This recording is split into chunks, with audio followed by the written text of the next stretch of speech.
Selamat datang di podcast Kotak Masuk. Podcast pengaman wawasan dengan canda.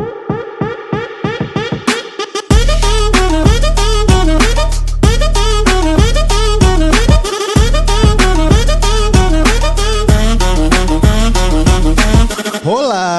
Halo Bang Moses dan teman-teman pendengar podcast Kotak Masuk. Wih, gila. Kita sekarang lagi ini nih kayak masa-masa pancaroba kalau gue lihat nih. Pancaroba tuh peralihan dari musim hujan ke musim kemarau maksudnya. Kayaknya kebalik nih. Kemarau ke hujan lagi jadinya. Sebentar-sebentar aja.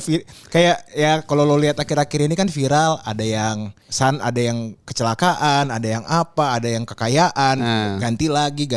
Emang pancaroba semua nih. Oh, transisi lah ya. Transisi. Banyak hal yang memang gara-gara sosial media nih jadi banyak hal baru yang kita tahu nih gitu. Iya, dan gue tuh belum sama lo tuh belum pernah kita bahas terkait kita pernah nonton stand up comedy spesialnya Panji, men. Oh ya, Komedi Meno ya. Yoi, Istora Senayan Jakarta. Tanggal 4 Desember tuh kalau nggak salah. Anjir, 4 Desember. Itu gue hampir nggak nonton. Dan gara-gara lu waktu itu lu ngepost apa ngasih tau gue ya? Gue ngepost. Gue ngepost. Terus kayaknya, "Bang, lu nonton juga?" "Iya, lu yang mana, Bang?" "Ya, yang tengah-tengah aja lah, Nik."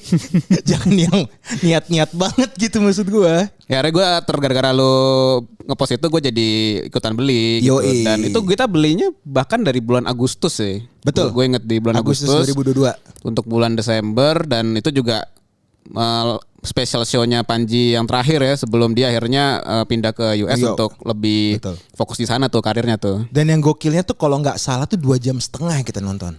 Lebih sih kayaknya, Bang. Lebih ya? Lebih. Sampai 3 jam ya? Sama epilog ya? Sama epilognya, sama openernya juga. Ada si Marcel, ada yang gue ingetnya sih yang tukang listrik PLN gitu listrik. sih. Ya terlepas plus minus yang kita alamin, tapi gue ngalamin bener-bener ngelihat sekitar 4.000 orang atau 7.000 orang ya? 7.000 lah ya Istora ya.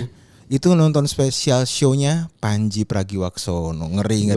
Gokil. Tapi lo jadi kepikiran gak sih Bang sebenarnya apa kita mau coba aja jadi stand up comedian nih? Justru pas gue nonton Komedo Menoy, di situ ada booth. Kan ada booth makanan, ada boothnya Fisika tuh atau brand clothingnya si Panji. Ya. Abis itu ada workshopnya Pecahkan istilahnya nih. Pecahkan. Nah, Pecahkan itu untuk sebenarnya kalau di situ ya tulisannya ya, workshop public speaking, men. Jadi gue pas di situ gue tanya-tanya, ini workshopnya gimana sih? Oh, ada offline, ada online. Oh, mulainya kapan? Oh, kalau angkatan 4 mulainya Februari. Di saat itu gue belum tertarik banget. Di saat itu gue belum tertarik. Tapi pas gue udah di tahun 2023 gue mikir, anjir gue ngapain lagi ya? Gue daftar, bro. Daftar gue. Daftarnya deket-deket Februarinya atau udah dari? Pokoknya setelah gue dapet rezeki di akhir tahun, nah gue mengalokasikan duit gue ke salah satunya adalah ke workshop tipis-tipis respect kalau bahasa tipis-tipis respect. TTR, tipis-tipis respect angkatan keempat gue. Harganya kalau nggak salah tuh 1 juta yang offline. 1 juta untuk berapa pertemuan tuh Bang? Kalau nggak salah sih ada 6 atau 6 pertemuan. 6 pertemuan. Oke, gokil. Terus gimana? Apa? Pengalaman lo gimana? Wah, gila men. Agak bingung gue. Tapi lo bisa jelasin sedikit gak itu kelasnya strukturnya gimana tuh, kurikulumnya? Jadi gitu. sebelum gue masuk kelas, di situ tuh udah disurvei. Misalnya lo udah pernah baca bukunya Pecahkan atau enggak, yang bukunya Panji Pragiwaksono. Terus lo udah pernah ikut komunitas stand up comedy enggak di Indonesia? Terus kayak lo ngerti enggak istilah-istilah ada kayak pretestnya gitu nih? Oh, kayak diagnosanya lah ya istilahnya lah ya. Nah di saat itu gue udah curiga, kok nggak ada yang ngomongin public speaking? Di saat itu tuh, di saat sebelum mulai workshop, tapi gue udah bayar ya. Gue udah bayar. Terus di bulan Januari kalau nggak salah dibuatin grup WhatsApp. Terus dikasih lah kayak pretestnya gitu. Nah di saat itu udahlah paling dia cuman mau menggali-gali aja, gue pikir gitu. Terus pas gue udah ngisi, tibalah di hari pertama yaitu tanggal kalau nggak salah 4 Februari. Masuk gue kelas offline ya. Dan di situ gue bilang anjing gue salah milih kelas. Emang dia kelasnya bisa milih atau lo maksudnya berpikir ulang lagi ini sebenarnya ekspektasi lo beda nih sama yang nanti didapetin? Ekspektasi gue agak beda karena gue kira kita lebih ngarah ke lo gimana sih kalau ngobrol sama orang atau jadi pembawa seminar atau jadi host, apa-apa aja sih yang harus persiapin. Kayak waktu pas episode kita sama Puput, misalnya kepercayaan diri atau gak ngeliat cue cardnya gimana, ternyata gak kesana bro. Jadi ini pecahkan adalah untuk benar-benar orang yang mau belajar jadi stand up comedian gitu. Iya sebenarnya lebih ke arah stand up comedian karena di situ nggak cuman gua yang orang awam, tapi juga ada anak komunitas, ada juga mungkin dia kayak gue juga nih yang benar-benar taunya tentang public speaking, orang kantoran. Ada beberapa karyawan PNS juga di situ, tapi mayoritas anak-anak muda ya, mungkin 25 ke bawah. Gitu. Terus jadi kelas pertama tentang apa tuh? Kelas pertama gue, lu tahu bayangin nih, menggali premis yang unik. Oh, premis itu apa tuh? Nah, ini gue juga awalnya anjir premis apa lagi. Cuman kalau pas gue lihat di materi training gue itu, premis tuh lebih ke arah, bentar, gue takut lupa. Takut salah gue nih. Siap. Takut dimarahin lagi. Jadi dia kayak premis itu tuh terdiri dari fakta atau kejadian, pengetahuan yang ditambahkan dengan opini dan sudut pandang. Jadi misalnya gue punya kejadian nih, misalnya gue sunat umur 24 tahun. Nah itu tuh sebuah awal dari premis tuh. Sudut pandang gue terkait sunat tuh seperti apa sih? Kenapa gue milih sunat tuh di usia 24 sih? Nah dia lebih ke arah kejujuran nih. Gue baru tahu juga tuh premis itu lebih ke arah kejujuran yang ada di dalam diri lo. Keresahan lah ya, kalau sebagian orang ada juga yang keresahan, ada juga yang mungkin istilahnya aib yang sudah berdamai dengan kita berdamai dengan aib diri kita sendiri lah ya. Atau kita sudah berdamai dengan masalah kita atau kesialan kita. Nah makanya premis itu tuh kalau kata yang membawa materi itu Barry William. Waktu pas Komodo Menoy dia ada di podcast Senin Kamis. Yang berempat itu tuh. Itu dia ada di situ tuh. Itu yang ngajar gue. Jadi kalau gue pikir-pikir anjir worth it juga ya ngajarin materi, tapi sambil ketawa-tawa nih. Jadi di situ tuh lo kelasnya itu nggak cuman materi presentasi, tapi juga sekalian latihan. Oh ada interaksinya juga gitu ya? Ada interaksinya juga. Jadi lo anjir materinya paling cuma 10 menit 15 menit men. Sisanya interaksi. Nah cuma masalah background gue kan bukan komedian ya. Maksud gue bener-bener orang awam cuy. Yang cuma menikmati acara stand up dan gue disuruh coba premis lo apa gitu kan. Gue cuma bilang anjir gue pas premisnya itu gue cuma bilang wah saya sering aduh. Itu tuh kacau banget di situ tuh. Udah kacau banget di situ tuh. Gitu. Oke. Nah itu formatnya berapa jam tuh Bang kelasnya? Kelasnya di situ kalau gua nggak salah ya itu sekitar 2 jam sih Nick. Oke, 2 jam. Satu materi 2 jam. Berarti lu datang 2 jam pulang atau dia ada? Ada. Kalau yang kemarin itu yang kelas yang pertama habis 2 jam ya pulang. Tapi ada yang beruntun tuh dari pagi istirahat jam 12 habis itu lanjut lagi. Ada juga. Ya jadi kalau gue lihat sih memang dia tuh ngebuat runtutan materinya tuh lebih ke arah lo gimana sih kalau mau nulis sebuah komedian ya. Komedian itu mau nulis tuh apa aja. Karena kelas kedua gue itu sama komika favorit lo tuh Ridwan Remin. Oh Ridwan Remin. Iya. Gue yang roasting gak di sana. Gue yang kena kayaknya. Anjir. Jadi menyusun setup. Jadi kan abis premis kita buat setup. Nah setup itu sendiri kalau istilah mereka itu kumpulan materi humoritis yang siap untuk dibawakan oleh komika di pertunjukan komedi dalam satuan durasi tertentu. Itu set, lebih ke arah setnya dia. Gitu men. Jadi setup itu kalau gue bayangin kayak narasi yang awal lu ceritain gitu ya. Nah tapi sorry itu yang set ya. Kalau yang definisi setupnya itu bagian pertama dari suatu lelucon yang berisi premis. Nah tadi kan gue pertama premis tuh. Pertama premis. Nah, berisi suatu lelucon, berisi premis, topik, sikap terhadap si komika itu ngebawainnya, sama untuk ngebangun asumsi pikiran penonton. Oh, jadi dia nih penonton mau dibawa ke pemikiran yang mana nih gitu kan? Jadi karena gue tadi ngomongin sunat, jadi gue membuat kayak misalnya, kalau gue sunat umur 24, gimana sih? Gue pertama-tama punya pikiran. Kenapa gue mau sunat umur 24? Gue bilang gue karena nganggur 8 bulan. Karena gue nganggur 8 bulan, gue pengen inilah ada yang harus gue evaluasi dalam diri gue. Pas gue liat atas, pas gue liat bawah, bawah gue belum rapi. Padahal kan syarat untuk diterima kerja kan harus berpenampilan menarik kan. Makanya gue minta sunat waktu itu ke nyokap gue. Nah itu tuh itu runtutan tuh. itu gue nulis itu men, gak bohong. Kita kalau buat analisa Excel ya, mungkin 5 minutes done. Ini gue 1-2 jam men. Nulisnya walaupun sambil ngetik. Jadi gue kan gak nulis pakai pulpen atau apa sekarang kan. Jadi pas gue ngetik itu, itu gue ngerasa susah men. Susah ternyata gak gampang ya jadi seorang komedian ya. Pala lo. Gue mah susah banget itu. Gila. Karena di kelasnya Ridwan Remin itu dia benar-benar ngasih lihat sudut pandangnya. Jadi lo tuh harus buat setup tuh yang believable. Jadi kalau gue lihat tuh stand up comedy itu tuh dia lebih ke arah psikologi. Jadi ketika dia nyampein sebuah premis atau kata-kata di awal ya, lo harus masuk. Nih pas lo denger nih masuk akal gak sih? Relate lah ya. Relate gak sih? Ya betul. Jadi kalau misalnya ada kayak teman gue tuh tentang dia kerjanya tentang mandiin mayat. Tentang mandiin mayat. Gue pas mikir anjir. Believable kan, maksudnya pas lo ngomongin dia pekerjaannya mandiin mayat, emang ada pekerjaan mandiin mayat itu. Terus ada misalnya dia kerjanya di media tapi dia senang nonton konser. Oke. Nah, jadi dia ngebawain premis-premisnya tentang apa sih yang dia lihat ketika konser. Oke. Sakit hatinya dia kalau misalnya, gue kalau konser cuman sendirian, yang nenek pelukan, gue cuma ngeliatin chord gitar. Anjir kan.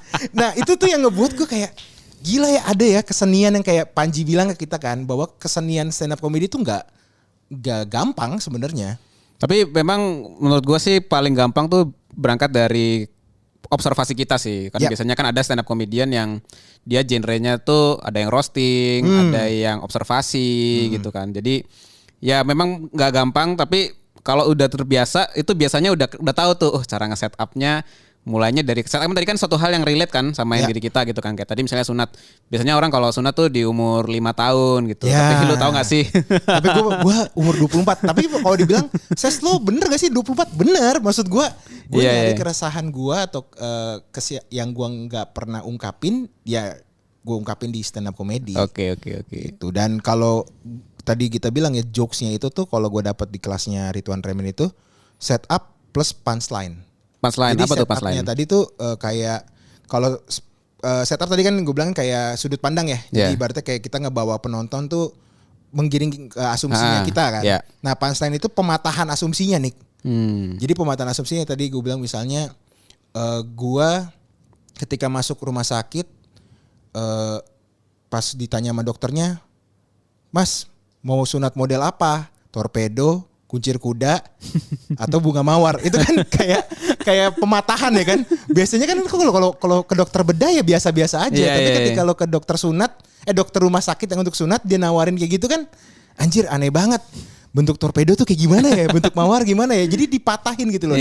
Jadi kalau gue nulis tuh kayak 2 kata, 3 kata, terus harus ada pematahannya. Ya itu namanya punchline-nya. Nah punchline-nya sendiri mereka bilang ada yang tipis, ada yang tebel. Gue kan anak teknik ya. Tipis dan tebel itu kan terukur kan. Kalau di kita atau kan anak ekonomi kan. Nah ini lo kalau lo bayangin nih lo mau masuk ke kelas bahasa Indonesia tapi ada ukurannya. Kan susah kan. Jadi tipis tebelnya apa? Dari reaksi penontonnya ya? Reaksi penontonnya. Jadi tuh karena gue seangkatan tuh sekitar 50 orang lah. Karena kita juga baru belajar ya kita kadang-kadang yang gak lucu-lucu banget ya bisa ketawa-tawa aja. Nah itu yang kadang-kadang gue respect. Nah makanya dibilang tipis-tipis. Respect. Karena gak usah lucu-lucu banget karena susah men. Lu mematahkan sebuah asumsi. Ya tadi contoh gue yang sunat ya. Pas ditanya kan mau model apa? Terus tau gak gue jawabnya apa? Dok rapiin aja dok. Yang penting rapi dok. Itu kan dipatahin lagi kan.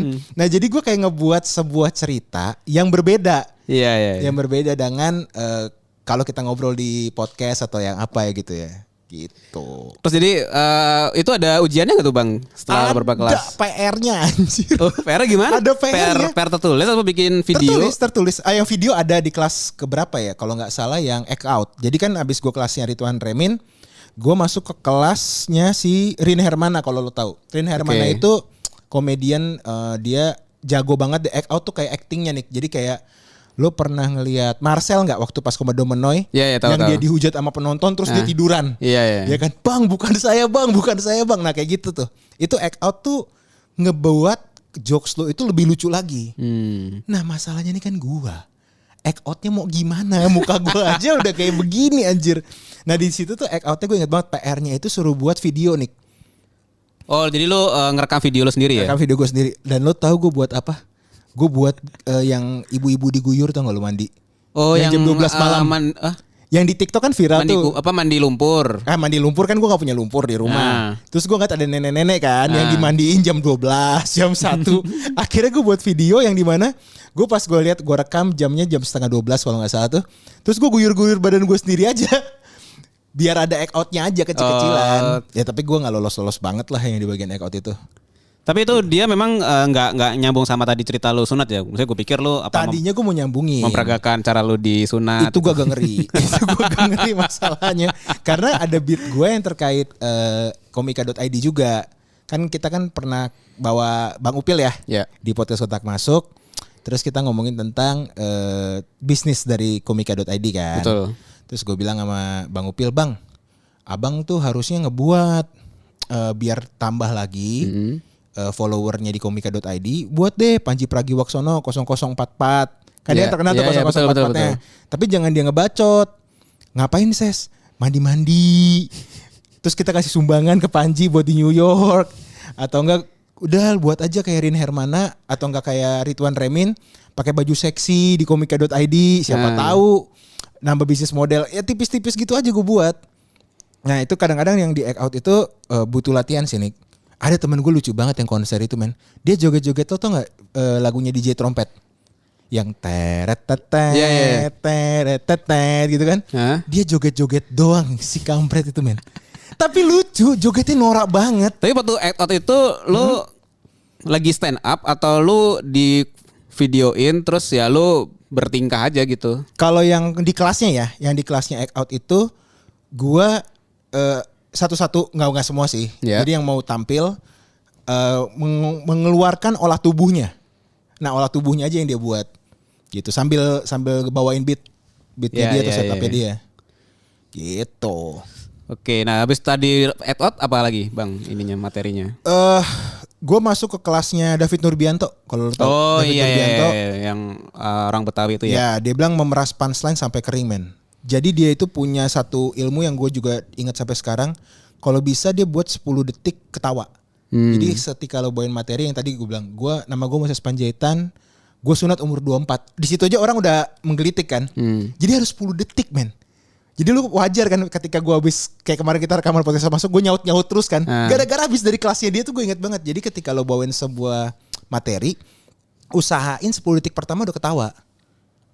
Usahain 10 detik. Oke. Jadi ya kayak yang macam-macam lah ya, kayak dulu kan si Viko dengan Assalamualaikum, orang udah ketawa-ketawa. Karena mukanya mendukung. Iya kan? Nah, makanya nih yang kemarin sih ya di kelas gue itu cewek itu cuma 2, men. Dari 50 cewek itu cuma 2 dan rata-rata mukanya unik-unik sih. Mukanya menurut gue ada yang cadel. Jadi dia tuh yang cadel tuh dia kayaknya masuk. Jadi kan dari kelas 50 orang itu diseleksi jadi 25 peserta nih. Nah, 25 peserta itu dapat abis dari kelasnya David Nurbianto dapat komedi buddy dengan Dani Beler. Nah, komedi buddy itu kayak lo diskusi terkait materi-materi lo ke yang orang yang lebih paham lah, atau orang yang lebih senior di stand up komedi. Jadi dia akan ngasih masukan, biasanya ngasih sudut pandang. Lo kalau bagian yang misalnya sunat nih, lo coba deh tambahin misalnya jangan torpedo doang, ada jengger ayam gitu loh. Jadi sunat model jengger ayam, gue pas mikir sunat jengger model ayam agak ngatung-ngatung gitu dong kulitnya kan gue pikir kan. Tapi emang stimulus orang ketawa aja sih sebenarnya. Iya, stimulus. Nah, itu namanya comedy buddy. Nah, beda hampir sama di bisnis, kita kan butuh mentor. Ya. Nah, comedy buddy itu juga kayak mentor di stand up.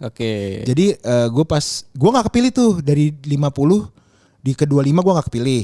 Itu ada apa ya tuh eliminasinya gitu ya? Ada eliminasinya. Jadi kayak yang lucu-lucu banget deh yang bisa masuk. Dan gue kan gak mau lucu sebenarnya. Maksud gue cuman mau ikut public speakingnya yang which is gak ada kalau dari tadi kan. Tapi ada mungkin di sisi ketika gue maju, gue buat materi, gue menyampaikannya dengan jelas, lebih simple, itu masuk. Sebenarnya masuk di public speaking ya. Dan gue ngerasa di sini abis dari 25 gue ngeliat tuh yang lucu-lucu itu masuk ke pentas seni. Pentas seni itu apa? Open Jadi mic nanti gitu? dia akan ada acara dari komika pecahkan. Kan jadi sudut bisnis lain yang baru kan, bisnis lain yang beda kan. Yang pecahkan ini untuk ngebuat kayak special show kecil-kecilan lah, Nick. Nah, itu namanya pentas seni. Jadi 12 orang ini akan nanti tampil di depan orang umum. Dibikin show-nya berbayar pakai tiket. Oke. Jadi 12 itu habis itu graduation gitu. Nah, lu berarti ikut dari awal sampai akhir tuh, walaupun lu udah nggak ikut di 25 tapi lu tetap ikut lah ya. Dan gue ikut open mic, Nick. For your information, open mic itu tuh gue kira gampang lah. Pas gue naik kagak lucu. Pengalaman lah ya. Pengalaman. Jadi open mic itu lo ngebawain materi lo. Ngebawain materinya cuma 3 menit nih. 3 sampai 5 menit doang. Jadi kayak ibaratnya satu cerita yang sunat gue tadi itu udah 3 menitan, men. Habis itu kalau nggak ya lucunya tipis-tipis ya udahlah gue udah puas. Tapi memang yang terakhir itu pas kelasnya Awe, lo kalau tahu Awe. Ya. Awe itu yang menseleksi dari 25 ke 12. Di kelasnya Awe dia bilang, ya lo walaupun lo gak lolos, tapi lo lebih sering open mic. Nah ilmu ini akan terus keasah. Jadi kayak public speakingnya ini bukan public speaking yang kayak di kelas-kelas mungkin fakultas komunikasi atau yang lain. Bukan jadi presentasi di kelas gitu bukan ya. Tapi gimana cara lo ngebawain sebuah materi yang udah gak terlalu rumit kalau gue bilang ya. Dibikin simple dan menurut gua bagusnya adalah perspektifnya adalah dari sisi pendengar sih gitu loh. Yes. Jadi bukan dari sisi kita. Jadi kira-kira pada saat tadi lu ngebikin setup aja lu udah harus mikir kan ini kalau gua ngomong sunat di umur 25 orang percaya enggak nih? Iya. Kan itu kan udah kalau di kelas bisnis normal itu kan mana pernah dipikirin seperti itu kan. Biasanya kan paling pembuka nanti ada paragrafnya ini. Nah, tapi kalau di sini kan kita udah dapat nih insight-nya adalah ketika kita mau berbicara itu kita bangun dulu story-nya nih di awal. Betul. Gitu kan, sesuatu yang relate buat orang. Jadi orang juga bisa langsung connect konteksnya apa nih. Nah, habis itu lu cerita sampai nanti dapat premisnya terdeliver kemudian lu patahin gitu kan. Betul. Dan itu kalau secara kita ngomong gini gue aja kadang sering salah-salah ya istilah-istilah. Jadi kalau pendengar podcast Kotak Masuk yang stand up comedian atau apa dan karena gue salah-salah wajar karena gue juga nggak lulus ya kan. Jadi memang gue di sini ngebawain apa yang gue catat aja dan gue ngerasa yang gue dapat ya Nick ya. Oke. Gue jadi ketagihan sekarang open mic Nick. Oke, jadi ini ya show ya, jadi tampil. Jadi tampil aja, kenapa? Karena gue misalnya gue punya keresahan di logistik. Jadi gue bilang kayak misalnya, iya saya kerjanya di Marunda tempat pilot-pilot darat. Kok pilot darat Ses? Iya kan supir kan kayak pilot, cuma bedanya nggak terbang aja. Ya jokes nggak lucu dikit itu. Terus gue bilang kalau supir-supir truk itu biasanya punya istri lebih dari satu, setiap provinsi bisa ada satu gitu. Sama waktu pas dulu ada pencurian. Supirnya bilang, Pak saya kesirap anjir. Gue kan teknik industri bukan teknik Hogwarts. Gue bilang kayak gitu-gitu tuh yang ya masih tipis-tipis. Jadi materi gue kayak gue punya cerita pas kuliah, pas kerja, terus mungkin pas secara pribadi gue. Jadi itu kayak gue bilang yaudahlah gue coba-coba aja. Nagih. Tapi memang kalau memang lu udah punya cerita banyak sih sebenarnya bisa dimanfaatin sih. Tinggal menurut gue sih brandingnya aja lah ya. Kalau emang dulu diniatin kan ada branding. Makanya setiap komedian tuh kan pasti ada brandingnya tuh. Kayak Kiki brandingnya apa ngerosting gitu kan. Terus kalau kayak Bene kemudian Jegel ya biasanya ada Batak-Bataknya nih gitu kan. Lu juga ada darah Bataknya kan. Ya mungkin kalau kita bilang persona lah ya. Yeah. Personanya ya kalau gue sih sebenarnya nggak ke arah kayak mereka. Jadi gue menikmati kesenian ini dengan cara yang paling simple aja. Jadi gue ketemu networking baru, which is anak-anak muda semua rata-rata. Terus gue bisa memberanikan diri gue untuk ngobrol di depan orang yang gue gak kenal sama sekali. Biasanya kan gue kalau auditori kan cuma mabok doang ya. Mabok, kenalan, have fun, karaokean. Nah tapi kalau ini gue harus membawakan cerita gue. Iya. Nah itu yang kadang, ya itu yang plusnya lah dari workshop tipis-tipis respect pecahkan ini. Dan solid lah ya, maksudnya semua pada sama-sama ngerasain berat, susah, tapi akhirnya karena pengen sama-sama maju jadinya saling dukung gitu kan. Betul. Dan mungkin nanti kita ada satu episode ngebawa mereka nih. Nanti gue coba bawa kepala sekolah gue namanya Bu Okta ya kan. Ada kepala sekolahnya. Ada men. Ada kepala sekolahnya. Terus ada dia lu bayangin men. Setiap gurunya naik itu ada bunyi bela sekolah tau gak lo? Jadi iya gue lupa. Di sana harus rapih. Lo masuk tuh di sana nggak boleh pakai sandal jepit men. Harus kayak misalnya lo harus pakai celana panjang, pakai sepatu. Gak boleh ngasal. Jadi gue ngerasa kayak ini kelas yang benar-benar kelas profesional. Bedanya jadi stand up comedy aja. Itu aja sih. Boleh lah nanti kita undang lah ya teman-teman kelas gue sama guru-gurunya ya. Boleh gak? Boleh. Ya terus kalau lo ada info gak kira-kira kalau orang-orang pengen tahu lebih dalam tentang pecahkan bisa cek kemana ya? Bisa ke Komika. Di Instagramnya Komika juga ada. Di Instagramnya Komika Pecahkan juga ada. Terus tuh kalau juga anak-anak komunitas juga menurut gue is worth it. Karena anak komunitas juga banyak sih kemarin nih. Jadi mereka udah nyemplung duluan di stand up comedy di sebuah komunitas misalnya Jakarta Barat, Selatan, Utara, Pusat gitu ya. Dan itu tuh ternyata rame bro. Banyak ya? Banyak. banget. Gue bilang gila, gue bilang. Gue langsung mikir kan, kalau gue punya bisnis dan gue pasarkan di sini kayaknya ini bagus. Oke, siap. Thank you Bang Moses buat sharingnya. Nanti buat teman-teman yang mau belajar jadi stand up comedian bisa langsung cek ke Instagramnya Comika, ada pecahkan dan barangkali cocok jadi seorang stand up comedian. Sampai ketemu di episode selanjutnya. Thank you, bye-bye.